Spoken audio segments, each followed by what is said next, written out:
सभी भक्तों को श्री शिवाय नमस्तुभ्यं हर हर महादेव। ओम नमः शिवाय, जय महाकाल। तो वैशाख महीने के अंतिम 4 दिन जो कि प्रारंभ हो रहे हैं 20 मई से। 20 मई सोमवार का दिन, जिस दिन आ रही है प्रदोष, और ये है वैशाख महीने की आखिरी प्रदोष। इस प्रदोष से हम आपको 4 दिन के लगातार उपाय बताने वाले हैं।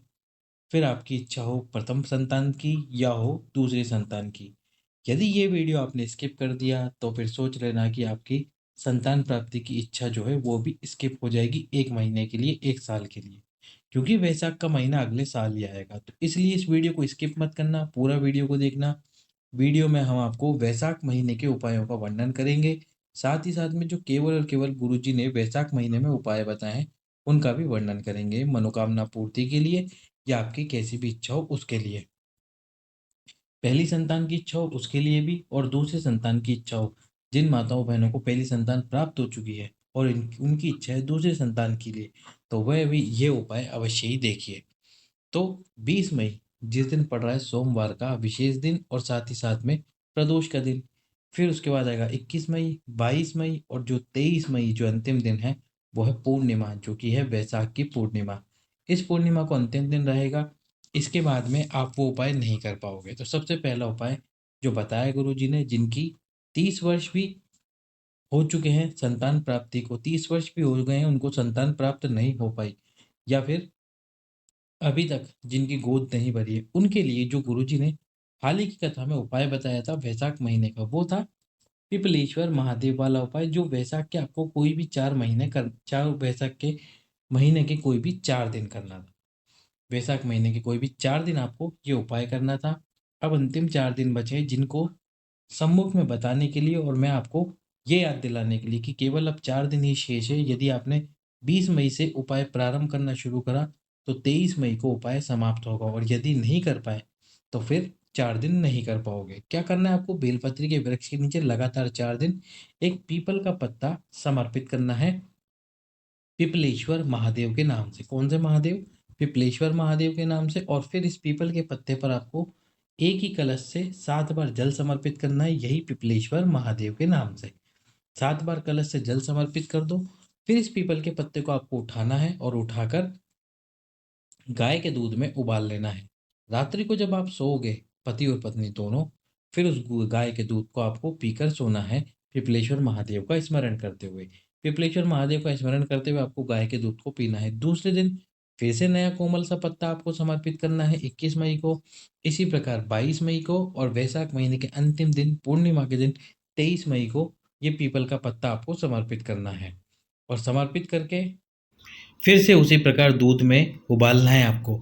दूध में से पत्ता, जैसे आप दूध में पत्ता उबाल लो, उसके बाद में उस पत्ते को आपको किसी भी वृक्ष के नीचे रख देना है। लगातार 4 दिन किया जाने वाला ये महा उपाय, विशेष उपाय आप वैशाख महीने में कर सकते हो। दूसरा उपाय जो कि सबसे सटीक और सबसे प्रमाणित उपाय है, जिसका वर्णन गुरुजी ने और जिसके माध्यम से कथा में भी लोगों ने पत्र लिखा है, वो है सफ़ेद आंकड़े की जड़ वाला उपाय। अब आप पूछोगे कि ये सफ़ेद आंकड़े की जड़ वाला उपाय क्या हम सोमवार के दिन कर सकते हैं? तो देखो, जो गुरुजी ने जानकारी दी वही मैं आपको बता रहा हूँ, जो व्यासपीठ से उन्होंने बोला था।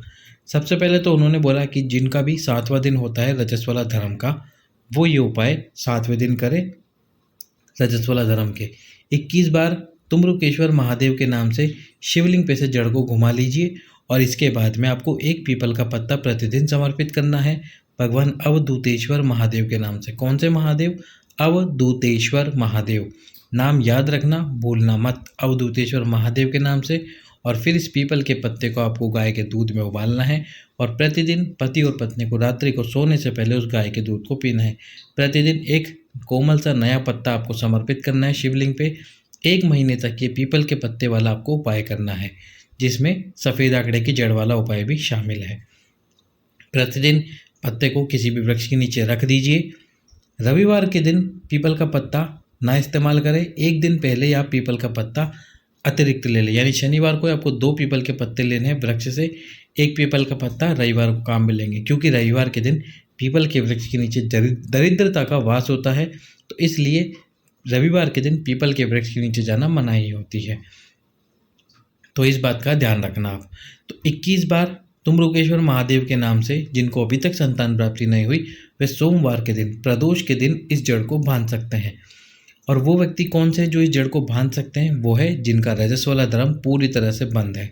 गुरुजी ने व्यासपीठ से ही जानकारी दी थी कि जिन माताओं बहनों का रजस वाला धर्म बिल्कुल बंद हो चुका है, यानी कि आता ही नहीं है, और उनकी इच्छा अभी भी है संतान प्राप्ति की, वंश वृद्धि की, तो वह प्रदोष के दिन या फिर सोमवार के दिन उस जड़ को 21 बार घुमाकर तुम्रुकेश्वर महादेव के नाम से अपनी कमर में लाल धागे में बांध लीजिए।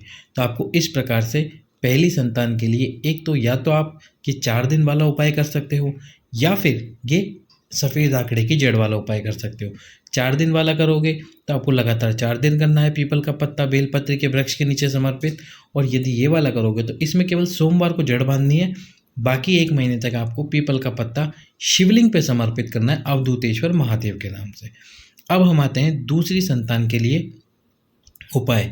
जिन माताओं बहनों को दूसरी संतान प्राप्त हो चुकी, पहली संतान प्राप्त हो चुकी है, उनकी इच्छा है दूसरी संतान की। अब वो दूसरी संतान पुत्र के रूप में हो, पुत्री के रूप में हो, जैसे भी आपकी इच्छा है, उसके लिए आप एक बार ये वाला उपाय अवश्य ही करें, जो कि है 11 सोमवार का उपाय। ये आपको 11 सोमवार करना है और 11 सोमवार से नियम धारण करना है। 11 सोमवार का नियम लेना है, पहले सोमवार को आपको करना है उपाय, और जो पहला सोमवार आपका होगा वो होगा 20 मई को। 20 मई को आपका पहला सोमवार होगा। 11 रुद्रों वाला उपाय, 11 रुद्र है, 11 रुद्रों का आपको नाम लेना है, एक एक रुद्र का नाम लेना है एक एक सोमवार के दिन। इसमें आपको बेलपत्री के वृक्ष के नीचे क्या करना है? बेलपत्री के वृक्ष के नीचे एक छोटा सा कुंड का निर्माण करना है, यानी कि जो बेलपत्री के यहाँ पर ज़मीन हो, वृक्ष के नीचे जो ज़मीन हो, उसमें आपको छोटा सा खड्डा खोदना है, बिल्कुल कुंड जितना सा, इतना सा ही खड्डा खोदना है। उसमें आपको जल डाल देना है। जल डालने के बाद में एक दीपक प्रज्वलित करना है और उस कुंड को नाम देना है पहले रुद्र का। 11 रुद्रों में से पहले रुद्र का नाम देना है। पहले रुद्र का नाम है कपाली। तो कपाली रुद्र या कपाली महादेव के नाम से आपको ये उपाय करना है। जब आप एक दीपक प्रज्वलित कर दें तो सम्मुख में थोड़ा सा खीर का प्रसाद अवश्य ही रखिए। कुंड के सम्मुख में खीर का प्रसाद रखें। उस खीर के प्रसाद को प्रार्थना करते हुए कपाली महादेव से स्वीकार करने के अनुग्रह करें।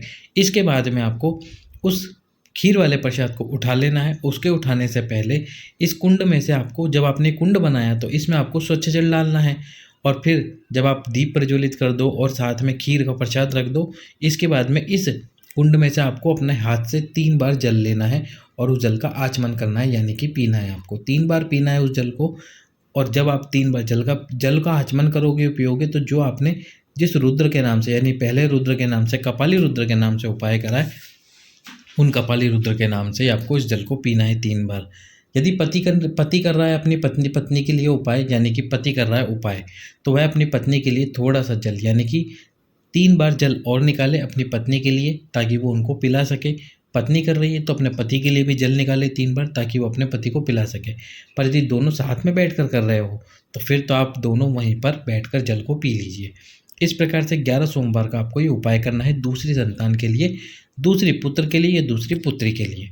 अगला उपाय जो कि है मनोकामना पूर्ति उपाय और रोग मुक्ति उपाय। मनोकामना करनी है तो कैसे करनी है, रोग मुक्ति करनी है तो कैसे करनी है, ये आपको सोमवार के दिन करना है, प्रदोष के दिन और सोमवार के दिन। सोमवार सोम प्रदोष के दिन आपको ये उपाय करना है। एक कलश ले लेना है। अब इस कलश के अंदर आपको जल भरना है। जल भरने के बाद में इस कलश में आपको एक बेलपत्र डालना है।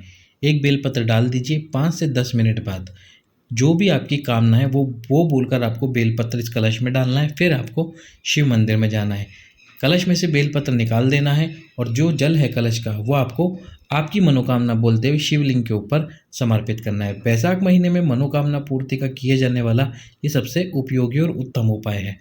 अब यही उपाय सेम टू सेम है, बस रोग मुक्ति के लिए आपको क्या करना होगा। यदि मनोकामना के लिए कर रहे हो तो आपको इस जल का आचमन नहीं करना है, केवल जल समर्पित करना है। यदि रोग मुक्ति के लिए आप ये उपाय कर रहे हो तो जब जल शिवलिंग से बहकर नीचे गिरे, यहाँ से जब जल नीचे गिरेगा उस जल को आपको अपने हाथ में लेना है, आचमन करना है 3 बार। और 3 बार आचमन करते समय आपको कुंदकेश्वर महादेव का नाम लेना है। कौन से महादेव? कुंदकेश्वर महादेव, जो कि रोग मुक्ति के लिए सबसे सर्वोत्तम महादेव है, जिनका उपाय हम रोग मुक्ति के लिए करते हैं। तो कुंदकेश्वर महादेव के नाम से उस जल का 3 बार आपको आचमन कर लेना है, सोमवार के दिन ही। यदि उस दिन आपका व्रत है और आपका मन नहीं मानता कि मैं आचमन कैसे करूं रोग मुक्ति के लिए जल, तो उस जल को आप अपने पास किसी कलश में रख सकते हैं। सोमवार के दिन ना पिए तो मंगलवार के दिन अपने ही घर में उस जल को कुंदकेश्वर महादेव के नाम से पी लीजिए 3 बार। बाबा आपकी रोग मुक्ति की कामना को पूर्ण करेगा, यानी कि आपके शरीर से रोगों को मुक्त करेगा, दूर करेगा। तो इस प्रकार 20 मई से लेकर 23 मई जो वैशाख महीना अभी प्रारंभ है, इस दिन 4 दिन जो अंतिम दिन है, जिस दिन आप ये उपाय कर सकते हैं पिपलेश्वर महादेव वाला, अवश्य ही कीजिए ये उपाय, ताकि आपको संतान प्राप्ति, वंश वृद्धि हो सके। सभी भक्तों को श्री शिवाय नमस्तुभ्याम। हर हर महादेव।